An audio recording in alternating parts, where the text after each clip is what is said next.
Welcome, everybody, to this edition of Week in Review. I really appreciate you allowing me to be able to serve you, and I trust I'll do it well today.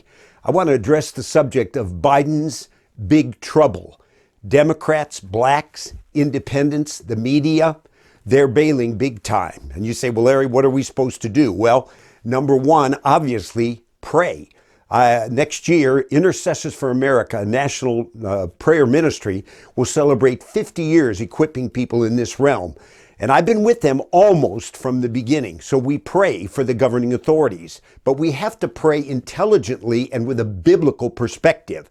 You know, God told John, come up here, I'll show you what's to come. And you know, I have glasses like this, binoculars like this, so I can see clearly. And you know what? You and I right now, we need to see clearly and understand what God is saying, so we're praying intelligently. Now, we're fact-based here. We base things with a biblical worldview, but recently, NBC and MSNBC, who have not been in any way friendly to Donald Trump over the years or to conservatives, they had to come forward, and Chuck Todd, their top anchor, you're probably familiar with him, he said, you know what, we've done a survey, we've done our study and research, and he said, Mr. Biden is in big trouble. He said he's losing his way. He's incompetent. He's, in a sense, in danger. And I mean, as I was listening to this, I thought, am I hearing this from Chuck Todd and from MSNBC, NBC? They said, they asked Americans, they said, we're lost, we're directionless. Look at this clip. This is what he said. Watch this. President Biden's news conference on Wednesday was designed to kick off a second-year reset of his presidency.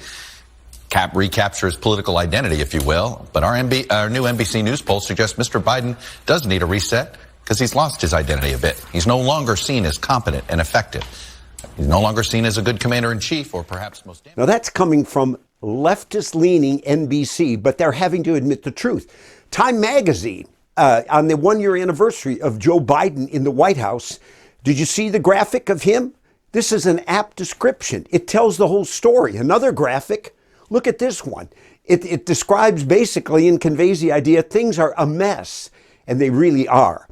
You know, in the 1300s, there was a story, maybe you're familiar with it, The Emperor Has No Clothes. It was a short story, and later Hans Christian Andersen adapted it. But it was a story of a man in power. He was a king, and you know what? He was kind of hoodwinked by weavers and tailors, and they told him if, you know, he supposedly put on these clothes, but actually there were no clothes. And so he was a new dude, and he was hoodwinked to believe that, you know, it was only people with a legitimate birthright that could really see those clothes. You know what? That reminds me of Mr. Biden. I don't say that disrespectfully, but I believe he's in a state of denial. I believe he's delusional, and this is dangerous for the United States of America. He's in the most powerful position in the world. You know what else? I think this is important that we realize God resists the proud, but he'll give grace to the humble. God's not neutral if we're prideful. And you know, if you go to Acts chapter 12, remember Herod? Herod had James killed, and he was a barbaric leader. But you know what? He imprisoned Peter, but then, he put on his royal robes. And what happened? When he went to sit and talk, the people gave him exaltation and acclaim, idolatry. And what? They said, this is the voice not of a man, but of a God. And he accepted it, and God judged him. Well, I believe we're in a dangerous place in America because of people in office and what's going on.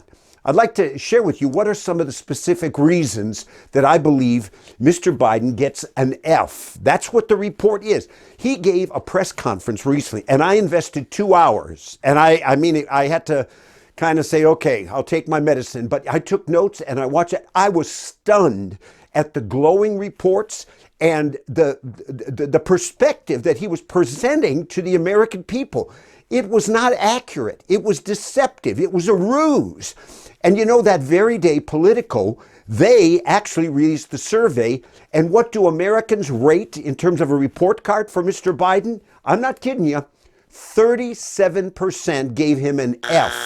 And then another 12 or 13% gave him a D. In other words, failing. Now you say, well, Larry, back this up. Can you tell me? Well, I will. Let me give you some reasons why we need to see this, because I think this is, as Hillary Clinton says, deplorable for this man and for this country. And we're also in a dangerous place. His approval rating, by the way, is 33%. That's similar to Nixon during Watergate. So what are some of the reasons? Well, I wrote them down. I thought one is he's dividing the nation. When he was brought in, what did he say? I'm going to unite the country. I'm sorry. He's divided it, made it even worse. Afghanistan withdrawal. That was an unmitigated disaster. There's people still behind enemy lines there. And look at the way that was conducted. But to hear him in his press conference, you would have thought it was the success story of the centuries. How about this one? Skyrocketing inflation. Do you feel it when you go shopping today? Do you know when Mr. Trump was in office, there was no inflation? And now, what? 40-year high? This is dangerous, folks. It's affecting you, and it's dangerous for our country.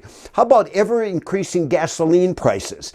Mr. Trump brought us to a place of energy independence for the first time in 70 years. Now we're begging OPEC, and we're in danger. And you know when you go and fill up at the gas station. How about the COVID? Remember when Biden ran, he said, I'll bring it to an end. It's worse than it was under Mr. Trump 1 year ago. How about his bombastic approach to vaccines? There was a big march in D.C. recently, and the Supreme Court struck down what he did. But this blustery, instead of trying to persuade people, he was saying, my patience is wearing thin, and he was trying to force things. It just backfired and blew up in his face. How about this one? Unending supply chain shortages. That is a reflection on his leadership. They didn't plan effectively. Oh, they can blame it on COVID, but the real story is poor planning.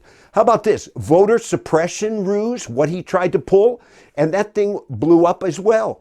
And it wasn't voted. I mean, we see also continuing border crisis. In 1 year, over 2,200,000 coming in unvaccinated, and then the resultant crime and narcotics. Folks, this is a crisis, and it's out of control. Another thing is the unprecedented violence in Democrat-run cities today, homicide rates. It's scary. Look at Chicago and New York and LA and Portland. I mean, go on down the line. This is a reflection of him and his leadership. Also, unprecedented, what else? Initiatives that have failed. Build Back Better failed. The eliminating the return to Mexico policy that Mr. Trump put in place. It was what? They struck it down, but the courts reinstated it, trying to do away with the filibuster. Another thing is this. How about this? Kamala and Psaki and AOC and Pelosi. I mean, these are annoying, and people say, I don't like to even listen to them. How about this one? Hidden Biden. He says now he's going to start to go out among the people. Well, at his age, he'll be close to 80. And the danger is he's been hiding.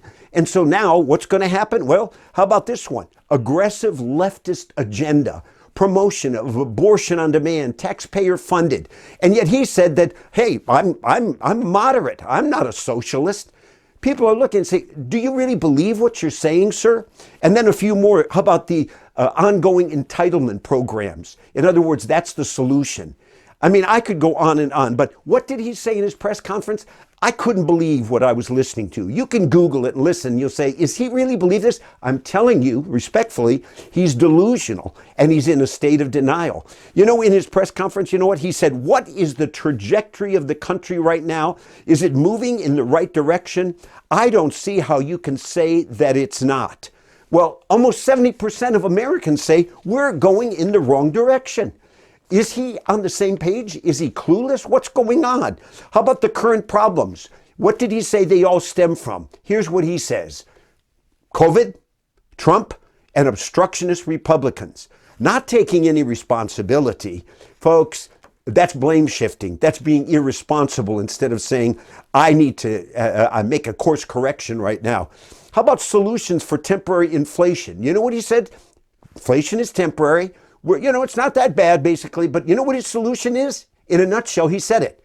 Build back better. In other words, spend more money, more government control, take over, have people depend. Folks, I mean, you can see what's going on here. He said, I'm a mainstream Democrat. I am not a socialist. He said, I created an unprecedented 6 million jobs. And he said it, I think it was 2 times.